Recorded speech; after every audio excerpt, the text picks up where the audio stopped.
எல்எஸ்ஜியோட captain ஆகிட்டார் ரிஷப் பண்ட். திரும்பவும் என்ன நடக்க போகுது தெரியல. கேஎல் ராகுலுக்கு மாதிரி இவருக்கும் நடந்துடுமான்னு தெரியல. எல்லோரும் அவரை பார்த்தாலே ஐயோ அவரா, அவர் பயங்கரமான ஆளாச்சு அப்படின்னு பேசுகிற மாதிரி எல்எஸ்ஜியோட கேப்டன் வந்து ரிஷப் பண்ட் ரீசெண்டாக அனௌன்ஸ் பண்ணியிருக்காங்க. அண்டு நாளைக்கு வந்து India versus England first T20 match start ஆக போகுது சேப்பாக் கிரவுண்டில். ஸோ மோஸ்ட் ஆஃப் தான் வந்து டிக்கெட்ஸ் வாங்கியிருப்பீங்கன்னு நம்புகிறேன். அண்ட் மோஸ்ட்லி வந்து பார்த்து டிக்கெட்ஸ் வாங்குங்க. பிகாஸ் 3500ன்னு விற்கிறாங்க.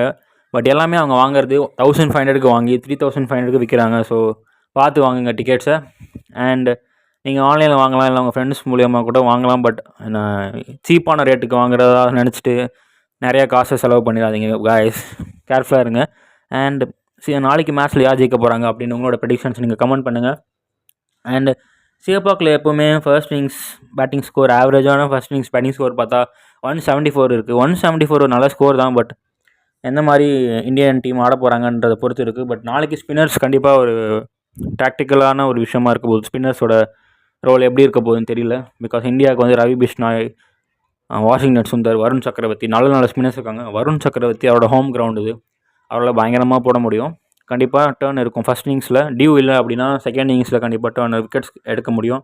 பட் டியூ இருந்துச்சு, சப்போஸ் டியூ வந்துச்சுன்னா வந்துட்டு ஸ்பின்னர்ஸ்க்கு கஷ்டமாக இருக்கும் பாலை ஹோல்ட் பண்ணி கிரிப் பண்ணி போடுறதுக்கு. ஸோ அப்போ வந்து ஸ்கோர் கொஞ்சம் அங்கே எங்கேன்னு போக சான்சஸ் இருக்குது, அடி வாங்க சான்சஸ் இருக்குது. மோஸ்ட்லி வந்து இந்தியா வந்து சேப்பாக்கில் வந்து மேட்சஸ் வந்து சேப்பாக்குன்னு இல்லை T20ஸில் வந்து 92% வின்னிங் பர்சன்டேஜ் வச்சுருக்காங்க. மோஸ்ட் பை எனி டீம்னு சொல்லலாம். அண்ட் நாளைக்கு மேட்ச்சில் என்னோடய ப்ரெடிக்ஷனை இந்தியன் டீம் வின் பண்ணிடுவாங்கன்னு நான் தோணுது. பிகாஸ் அவங்கக்கிட்ட நல்ல ஸ்ட்ராங்கான ஒரு 11 இருக்குது. அண்ட் எனக்கு தெரிஞ்சு இங்கிலாந்து எந்த மாதிரி ஃபைட் பண்ண போகிறாங்கன்னு பார்க்குறதுக்கு ரொம்ப எக்ஸைட்டிங்காக இருக்குது. Jacob Bethell, Liam Livingstone, Jos Buttler, இவங்கெல்லாம் வந்து ஸ்பின்னர்ஸ் எப்படி டேக்கிள் பண்ண போகிறாங்கன்னு பார்க்குறதுக்கு ரொம்ப இன்ட்ரெஸ்டிங்காக இருக்குது. இந்த மாதிரி பிளேயர்ஸ் வந்து ஸ்பின்னர்ஸ் எப்படி டாமினேட் பண்ண போகிறாங்கன்னு பார்க்கணும். லியாம் லிவிங்ஸ்டன் மாதிரி ஒரு பேட்ஸ்மேனை எப்படி ஸ்டாப் பண்ண போகிறாங்க இந்தியன் பவுலர்ஸ்னு பார்க்குறதுக்கு இன்ட்ரெஸ்டிங்காக இருக்குது. நீங்கள் என்ன நினைக்கிறீங்க? இங்கிலாந்து வின் பண்ணுவாங்களா இல்லை இந்தியா வின் பண்ணுவாங்களா? உங்களோட தாட்ஸை கமெண்ட் பண்ணுங்க guys. And LSG captain Rishabh பண்ட்டாக வந்துட்டார்.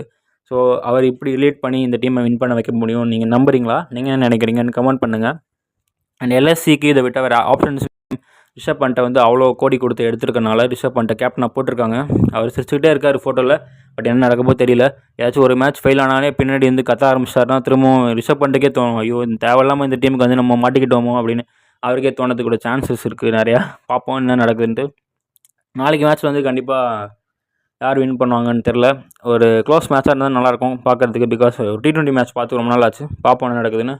சப்ஸ்கிரைப் பண்ணிக்கோங்க. டெய்லி அப்டேட்ஸ் ஸ்டாட்ஸ் எல்லோரும் உங்களுக்கு வந்துகிட்டே இருக்கும். Bye guys.